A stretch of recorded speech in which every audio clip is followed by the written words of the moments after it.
Welcome guys. In this video I'm going to assemble an inverter and I want to show us every single step. At the same time I'll do some brief explanation of what each of the parts what they do. So what you see before me, this is the transformer and this is the MOSFET.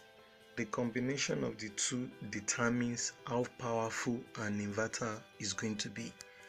The size of the transformer and the numbers of MOSFETs being used could actually be used to determine the capacity of an inverter. We are not going into too much details. I just want this video to be straightforward enough. The size of the transformer and the number of MOSFETs used could be used to guess or to estimate the capacity of an inverter. So this is the MOSFET and this is the transformer. The function of the transformer is to convert low voltage to high voltage or vice versa. So the inverter, this particular inverter is going to be a 24-volt inverter. So the 24-volt AC that will be generated at this point of the H bridge will be sent to the transformer. So when 24 volts comes into the transformer, 220 volts comes out of the transformer. So that's the function of the transformer. It takes, in this application, the function of this transformer in this application is to convert the low voltage AC to high voltage AC that is needed to power electronics appliances. So it will actually be 220 volts at about 50 hertz. So this is the MOSFET. The MOSFET feeds the transformer. The MOSFET receives this MOSFET, pardon me, let me call it H bridge. This H bridge is designed by using MOSFET. So the H bridge actually receives DC from the battery. The DC from the battery will be connected to this H bridge. Then when the circuit board, the main circuit board, oscillates the H bridge through this connection point, when the H bridge begins to oscillate based on the signal from the main control board, AC is generated and the AC is fed directly into the transformer. AC of low voltage is fed directly to the transformer, then AC of high voltage, about 220 volts, is gotten at the output. So thank you very much. Okay, before I continue with the rest of the video, these are the MOSFETs. These are actually the MOSFETs. This is called the heat sink. This is a capacitor, this is another capacitor, and these are resistors. So these transistors, they are the MOSFETs, and this is the heat sink. It helps in cooling down the MOSFET so that the MOSFET doesn't get too hot. Thank you. Welcome again. This is the actual inverter casing. It is inside of this box. All the inverter components will be assembled. So I'll place the transformer and the MOSFET that I just showed us. I'll place it inside and connect it. Okay, so this is in place now. The next thing I'm going to do is to position it very well and use bolts and nuts to connect it permanently. Okay, like I was saying, you see, I'll have to put bolt and nuts to bolt it down so that there won't be any room for movement.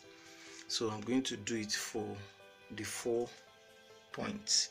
So I'm going to bolt it down.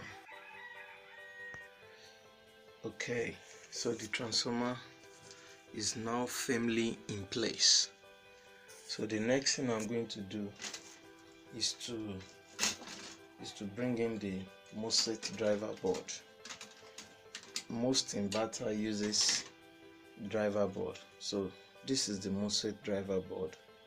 I'm going to insert the MOSFET driver IC before installing it. So hold on. Okay, so these are the MOSFET driver ICs. This particular one is called TLP250. There are many of them, but this one is called TLP250. So I'm going to install it in this socket.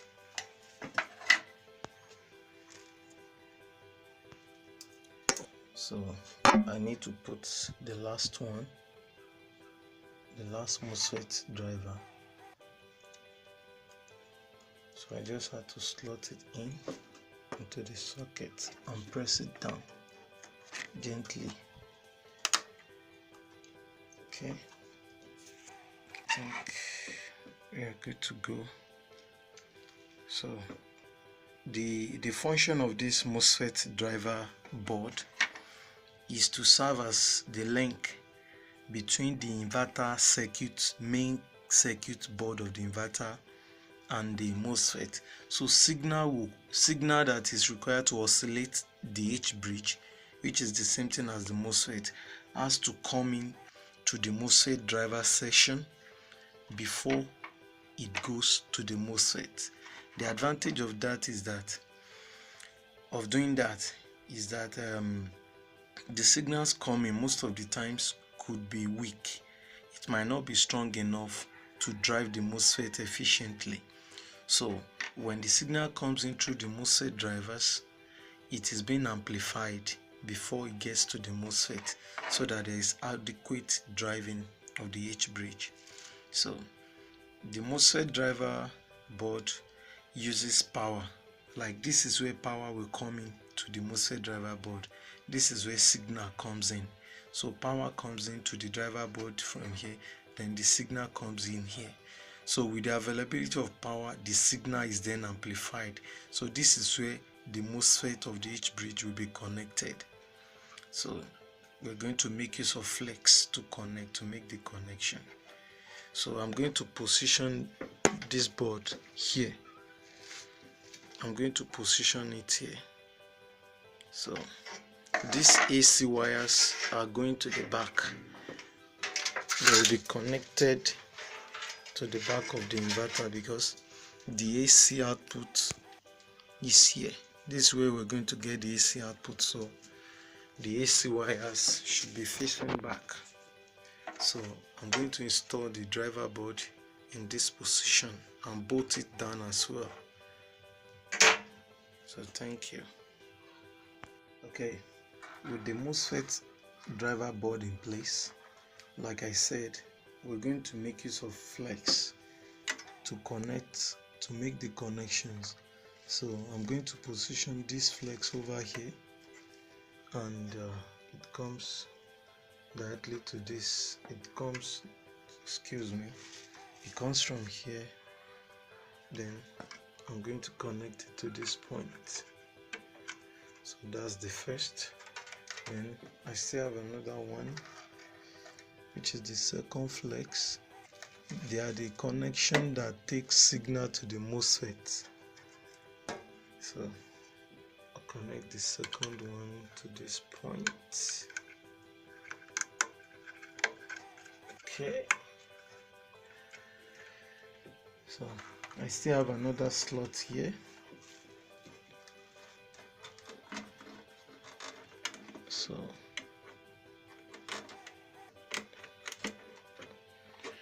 then the final one is here. So the flex are now in place. So these are the signals that drives the H bridge.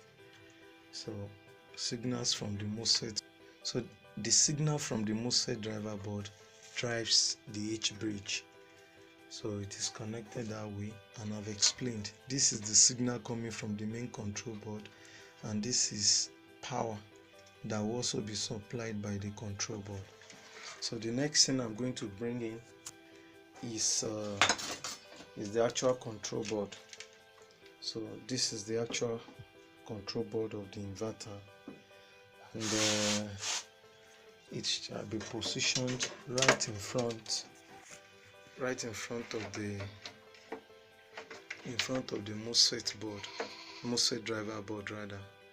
So I'm going to position it firmly and bolt it down, just like what I've done to the MOSFET driver board. So stay tuned. Alright, so the main control board has been positioned, as you can see. So I'm going to leave the main control board for now. So the next thing I'm going to do is to connect the changeover board, which houses the relay. These are relays. The function of the relay is to enable the inverter to be able to automatically change to mains voltage, or as we call it in Nigeria, to NEPA. So when NEPA comes, it is with the help of the relay that the inverter is able to switch over to NEPA. It will turn off itself and switch over to NEPA so that you may continue to enjoy electricity coming from NEPA. So, but when the NEPA is interrupted, the inverter automatically switches back to inverting mode. So this board will be positioned here.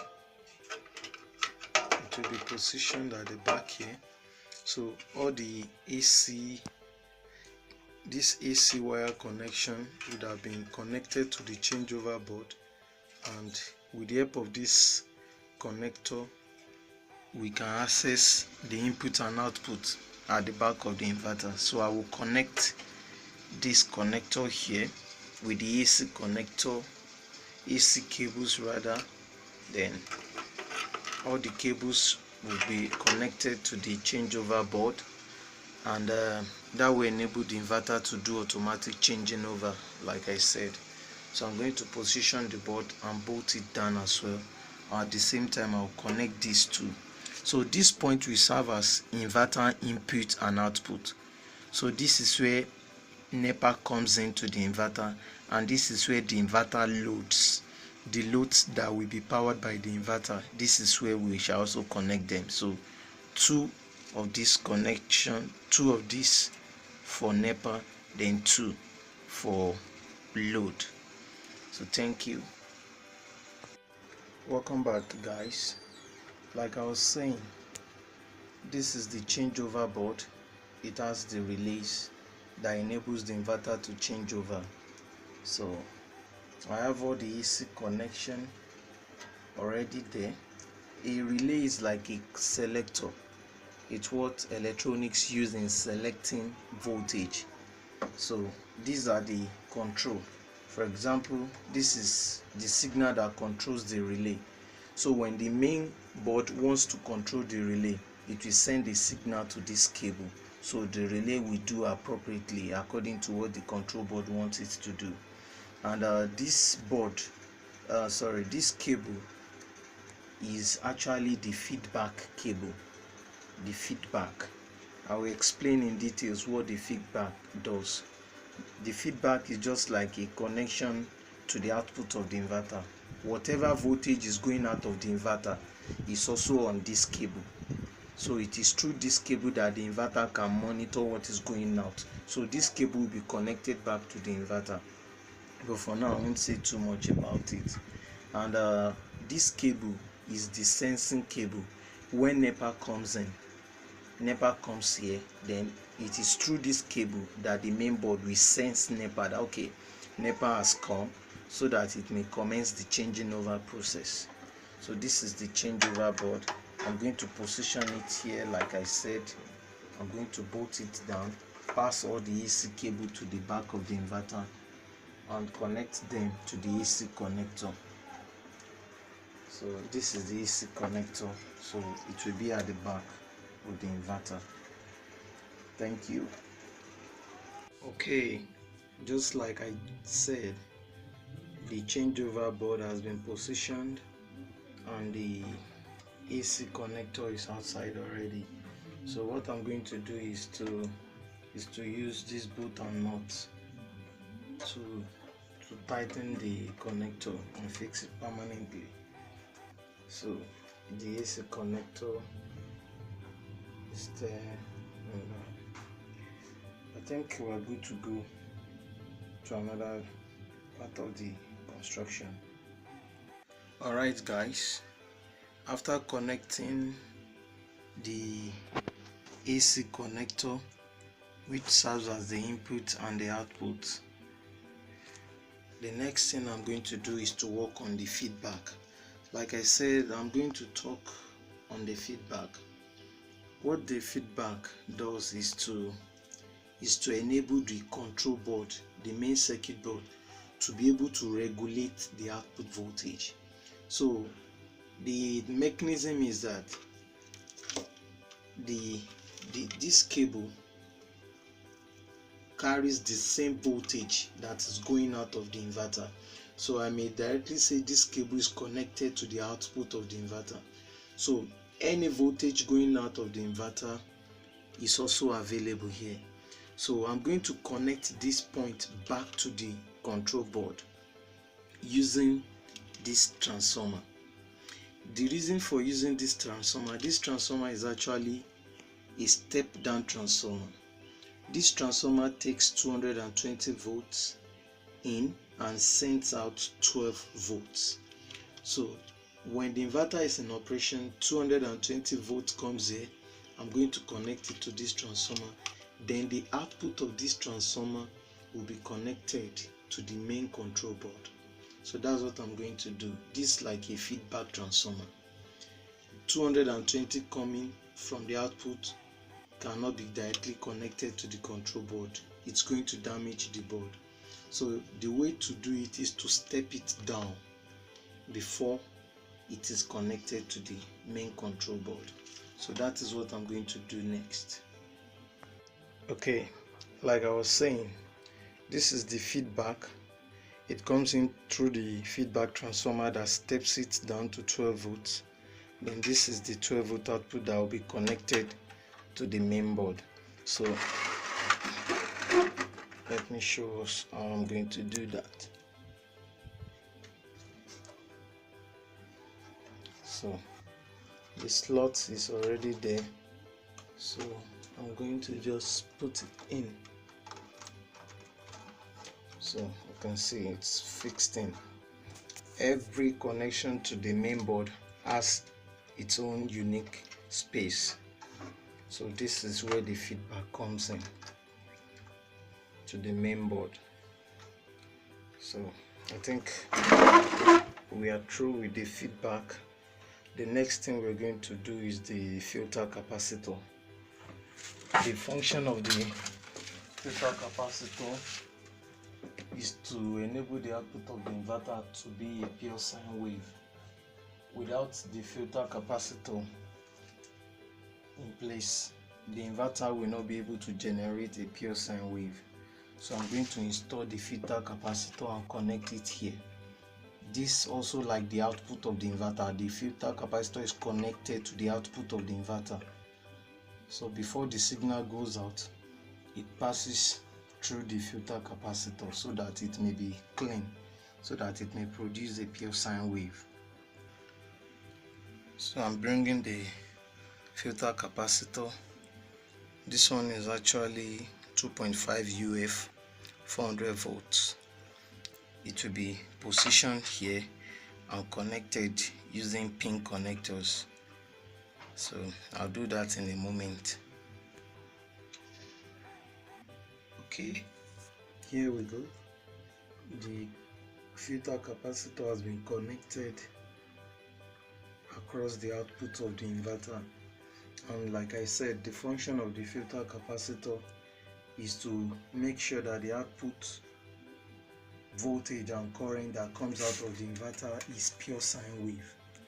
It is very, very important that the signal is filtered and become pure sine wave, so that it will not have interference issue, or interference will not come into your electrical and electronics load. Majorly the fan and the refrigerator wants to operate on a pure sine wave, and some of our sensitive equipment too, like the plasma TV, the LED TVs, they always want to run on sine wave. So if it is not sine wave, it's not suitable to run those loads. It's probably going to power it, but you won't get the best performance. There might be some humming noises coming from the fan, and there might be some distortion lines on the monitor screen for your TV. So the inverter has to be a sine wave inverter for it to be for it to work absolutely fine with all kinds of electronics devices within its capacity. So feedback capacitor is there. The feedback transformer is there. Don't forget the transformer. This is the MOSFET H bridge. This is the MOSFET driver board, and this is the main control board. So let's keep working. Thank you for watching. Okay, the next connection I'm going to be making is this connection between the H bridge and the control board.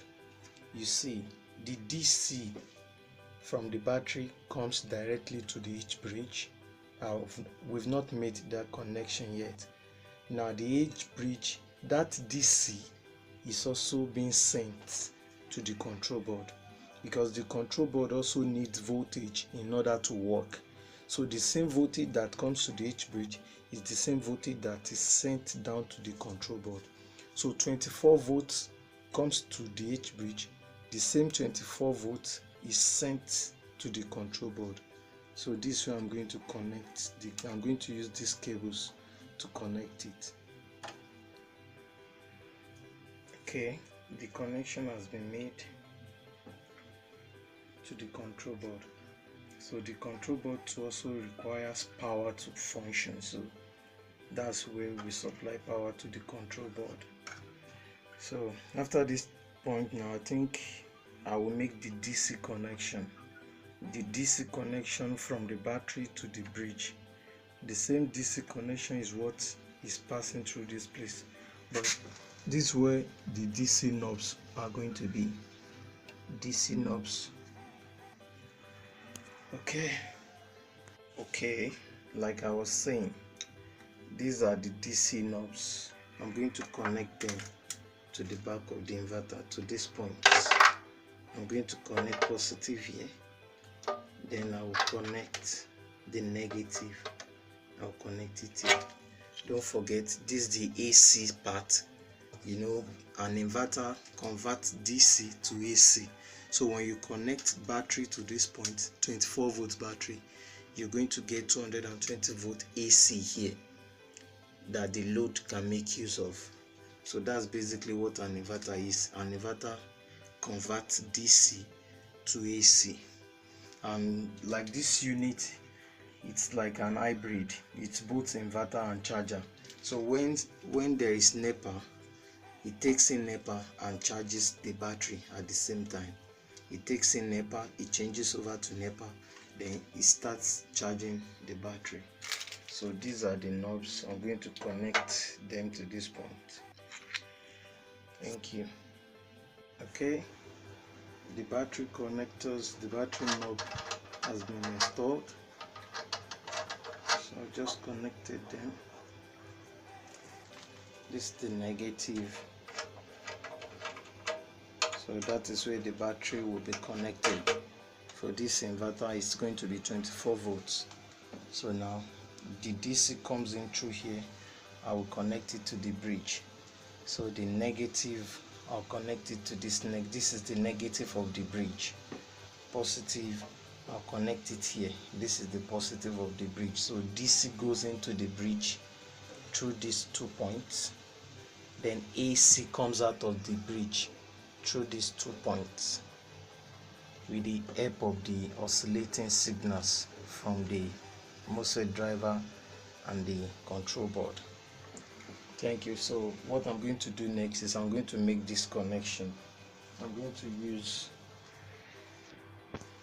cables like this to make that connection between here and here and here and the other side. So I'll be using these 2 cables to make the connection. This is the positive. I'll connect the positive to this point, and this is the negative. I'll connect the negative to this point using these two cables. I'll do that in a moment. Okay, so the DC connection has been made. This is the negative. We throw the blue cable. It has been connected to this point, and this is the positive through the yellow cable connected to this point. So the same plus and minus from the battery has gone into this board, and it's the same plus and minus that is feeding the main control board. So it could have been done through this place, it could have been done through this place too, but it is better to pass it through the PCB, through these capacitors, then down to the control board. So the DC connection, you can see, comes to the H bridge. The AC from the H bridge feeds the transformer, and the process continues like that. So if you can observe very well, everywhere that requires high power, thick cables are being used. You can see thick cables were connected from the battery to the bridge. Also, thick cables fed the transformer. Those are the high power, low voltage, high current side of the inverter. So on the AC side, this kind of cable could be used because it takes low current at high voltage. So I think the DC connectivity is there, then the AC is also there. So the inverter is getting completed gradually, and the next thing I'm going to do is to work on the main control board, because that seems to be the other place we need to work on. Okay, all right, thank you for watching. Stay tuned. Okay, we are now back to the main control board. These are the two other cables from the MOSFET driver board. If you remember, the MOSFET driver board has 4 connectors to it. 2 of them has been connected to, you see, 2 of them has been connected to the MOSFET bridge. Then the other 2, this one for the bridge power. Yes, this one for the power that drives the MOSFET driver. This one will be here. That's the design. Then the control signal for the MOSFET driver board will be here. That's the design. So that's the position. Everything comes back to the main control board, because it's actually the brain of the design, is the brain of the inverter. So everything that happens in any other part of the inverter is being controlled from the brain. This is like the brain, because as you can see, there's a microcontroller here that hosts the software that drives the entire inverter, and there's another microcontroller here that drives the inverter LCD screen. So this inverter has a screen, and this is the microcontroller that drives the screen. So this is the SOD slot, and this is the microcontroller that does all the inverter operation, the control, the everything. So we have connected the board, MOSFET driver board power, then the MOSFET driver board signal. This is where the oscillator signal comes out. This is where oscillation happens. Oscillation happens here. It goes to the MOSFET driver board. From the MOSFET driver board, the oscillation continues and comes out here. It's just being amplified by the MOSFET driver board. So it comes here, then the MOSFETs are being oscillated, so thereby causing them to generate AC signal that is sent to the transformer. So now complete all the other connection. This is where the DC fan will be connected. Actually, this design has a fan. The fan will be positioned here, and there will be a temperature sensor attached to this point, such that whenever the inverter gets hot, the sensing board will sense it and turn on the cooling fan so that the MOSFET board, MOSFET H bridge may cool down. So the next thing I'm about to do is to install the temperature sensor. I'm going to attach this temperature sensor to the MOSFET heatsink so that it may sense the temperature of the MOSFET. So I'm going to do that using bolt and nuts. So I'm going to tighten it in a moment. Okay, it has been fixed firmly. So the temperature sensor is connected back to the main board, and this is the position for the temperature sensor. If you observe closely, like I said, almost everything comes back to the main board, because the main board is actually like the brain. So it senses the temperature via this temperature sensor, and it is connected here. And another connection I'll quickly make is the connection of the current sensor. There is a current sensor here. It measures the current that is going into the inverter or out. So there's a current sensor here. The signal of the current sensor is tapped from here and also connected to the main board. So the main board hosts everything. So the current sensor, I'm going to make the connection in a moment. Okay, so I'll be fixing in this connector here, then I'll bring it back to the control board here.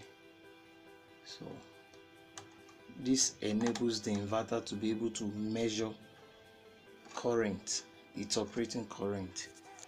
So as you can see, almost everything comes back to the main control board. Okay, that's the current sensor. It has been connected. Temperature sensor connected. Then we still have these two cables open, and what we're going to do with them is, one is actually to sense NEPA, like I've explained. Then the other one is the signal that controls the relay. They are both coming to the main control board. So everybody, every connectivity, every other component reports back to the control center. Let me call this the control center. So it is from here the controls signals are being generated. The control signals to the MOSFET from here, to the relays from here. Sensing the feedback is on this board. Also sensing the mains voltage, which will be connected here. So thank you for watching as we progress. Okay, we may continue now. Don't forget these two cables. This one, I said it is for relay control. I modified it to make it longer. So I will connect it to the main circuit board. I'll connect it here.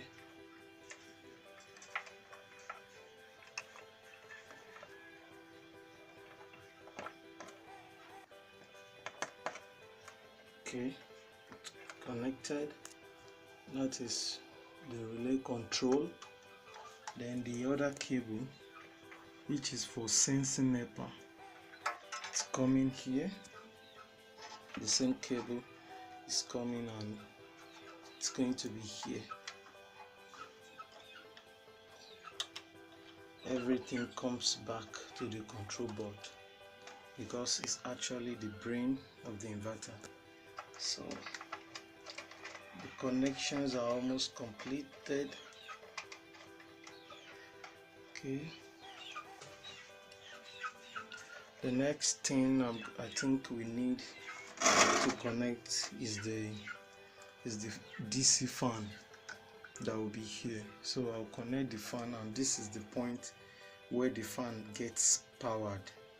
So I'll connect the fan and bring the cable here, so every connection comes to the main board. Thank you. Okay, like I was saying, this is the fan. It has been connected, and the signal that will control the fan is this is the fan cable. It will be connected to the main board again, and this is actually where it's going to be.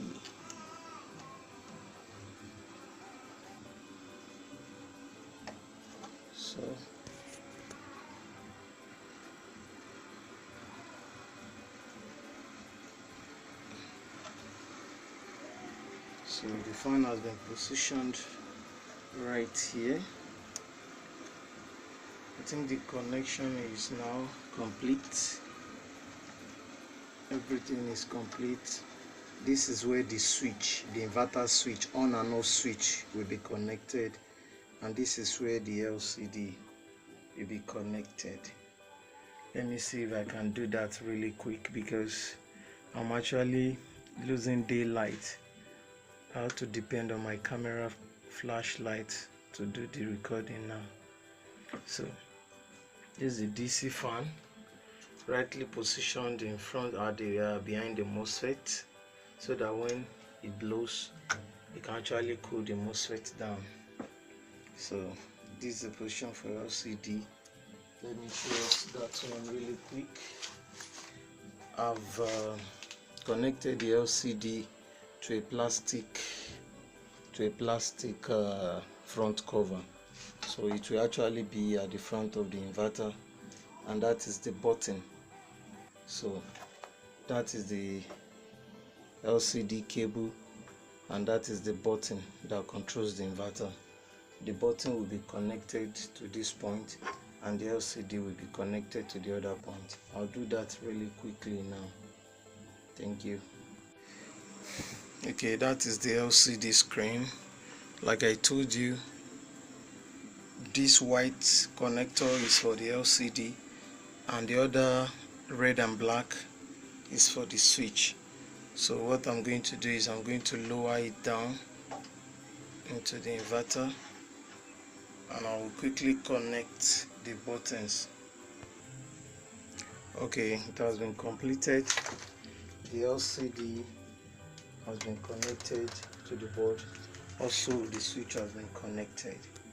So the next thing I'm going to do is to connect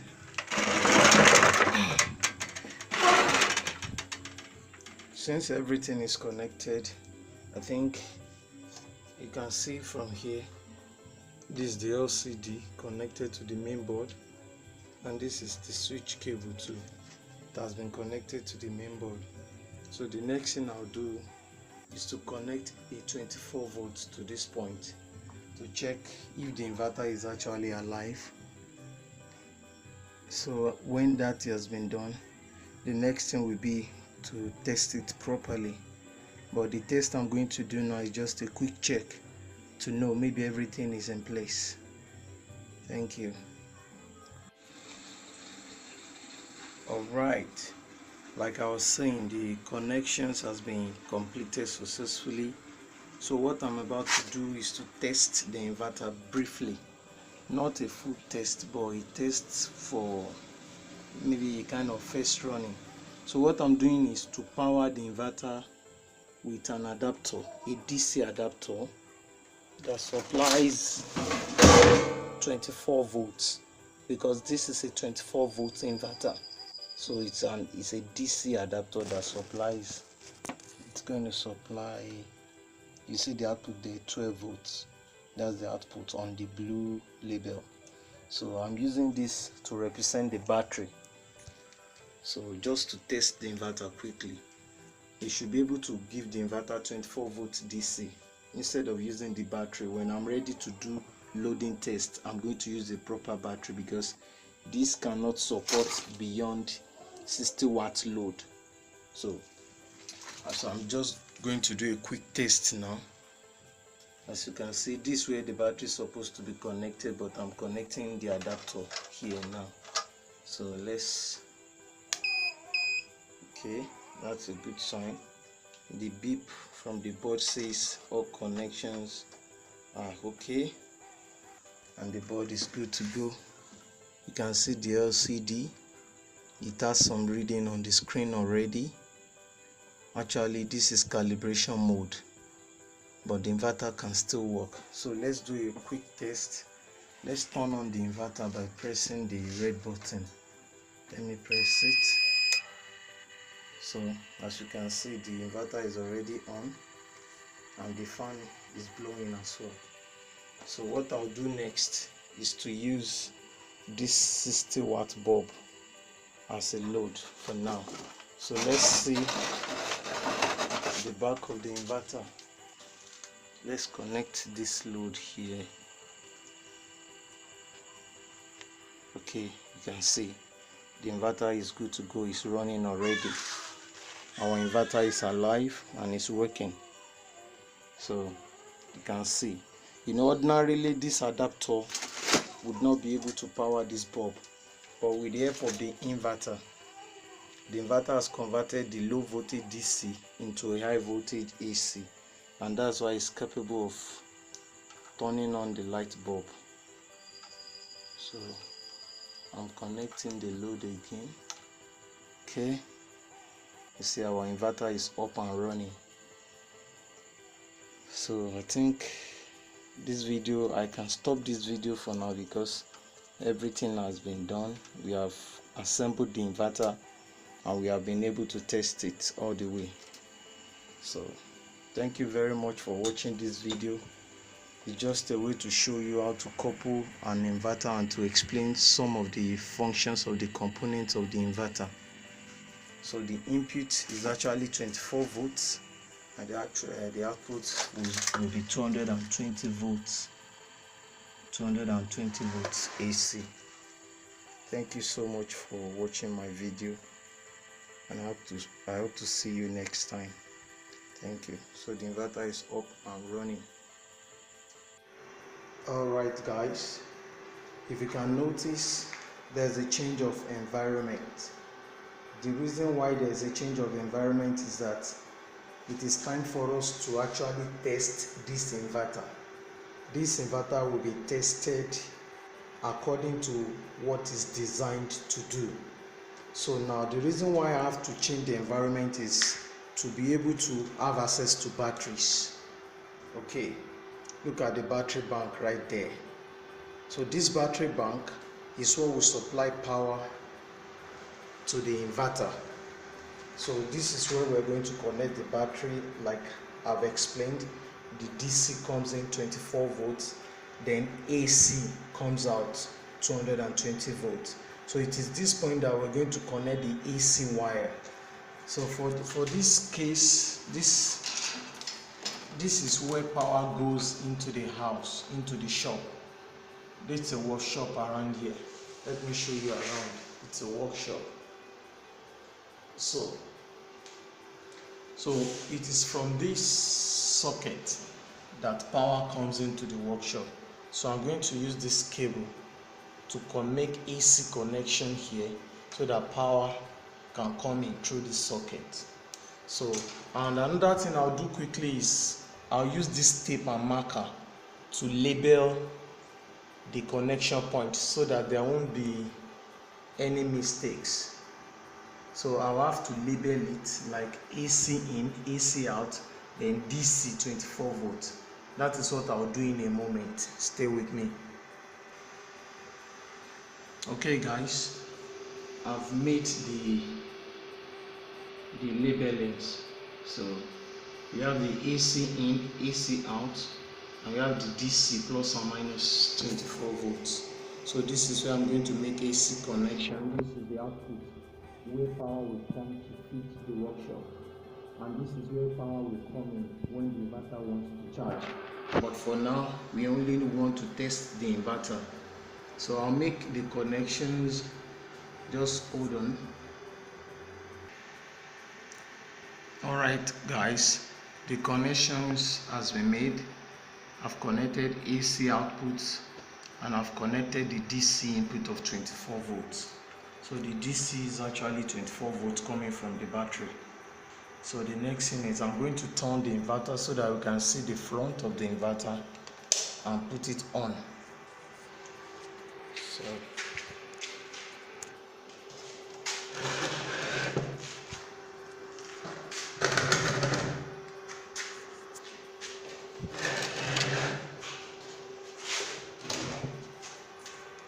okay, this is the front of the inverter. It says Palato Tech Nigeria. So it's still our inverter. So what I'll do next is to push the on button. Okay.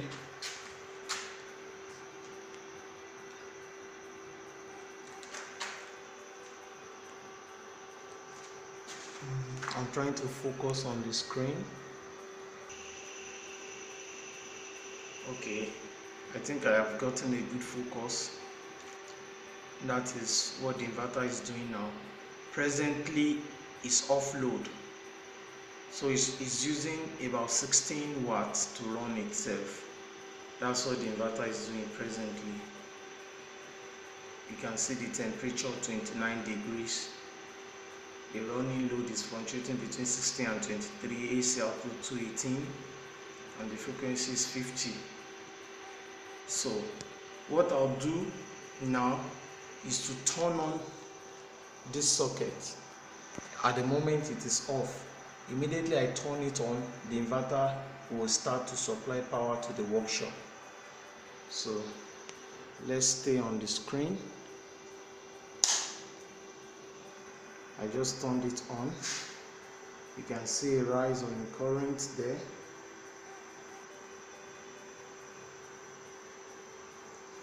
And let me get the focus again. You can see the inverter is presently running about 400 watt load. Temperature is 30 degrees C. Load is 375 now. Actually, there is a deep freezer behind the workshop. So we have a freezer at the back of the workshop that is presently running off the inverter. And the freezer is about 200 and something watts. So that's why you can see that load on it. But physically, let us turn on some of the stuff we have in the workshop, like this fan. Let us turn it on so that we may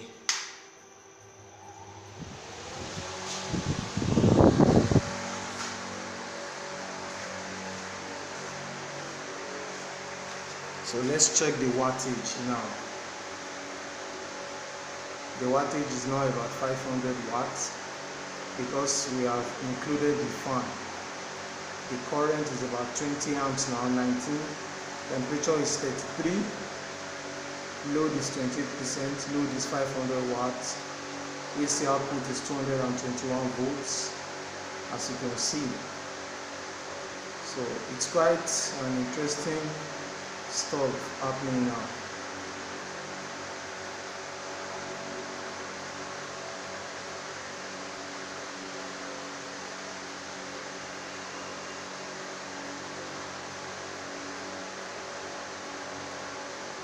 So that's the inverter in operation, and I hope you enjoyed the video so far. Let me try to put off the fan because I'm not sure you are hearing me as before now.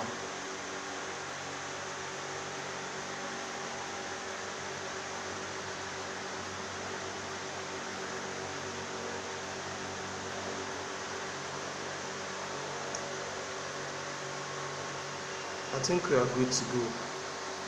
Thank you very much for watching this video. I will put off the fan really quickly and come back again. Okay, I just turned off the fan, and I think we have a bulb here too.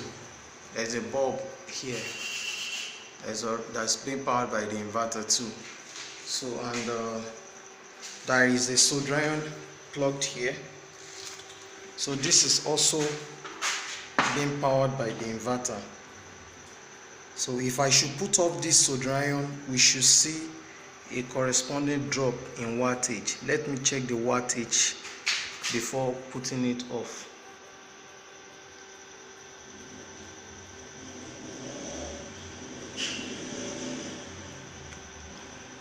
So the wattage is 381. Let me put off the soldering iron. Okay, it's off. Now let's see what we are left with. So it dropped to 351. So if you observe, the fan just started working.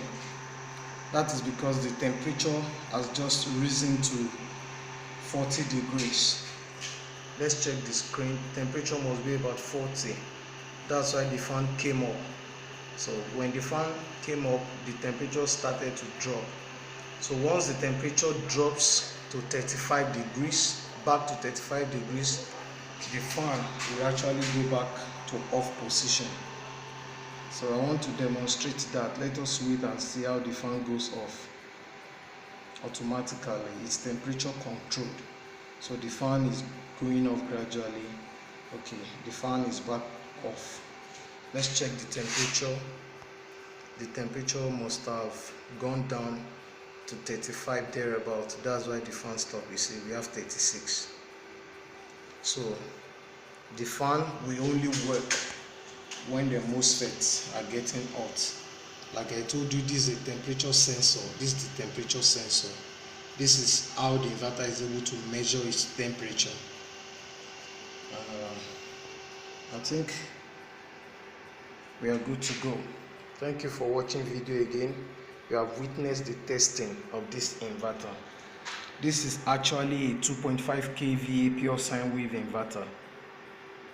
2.5 kVA pure sine wave. Thank you very much.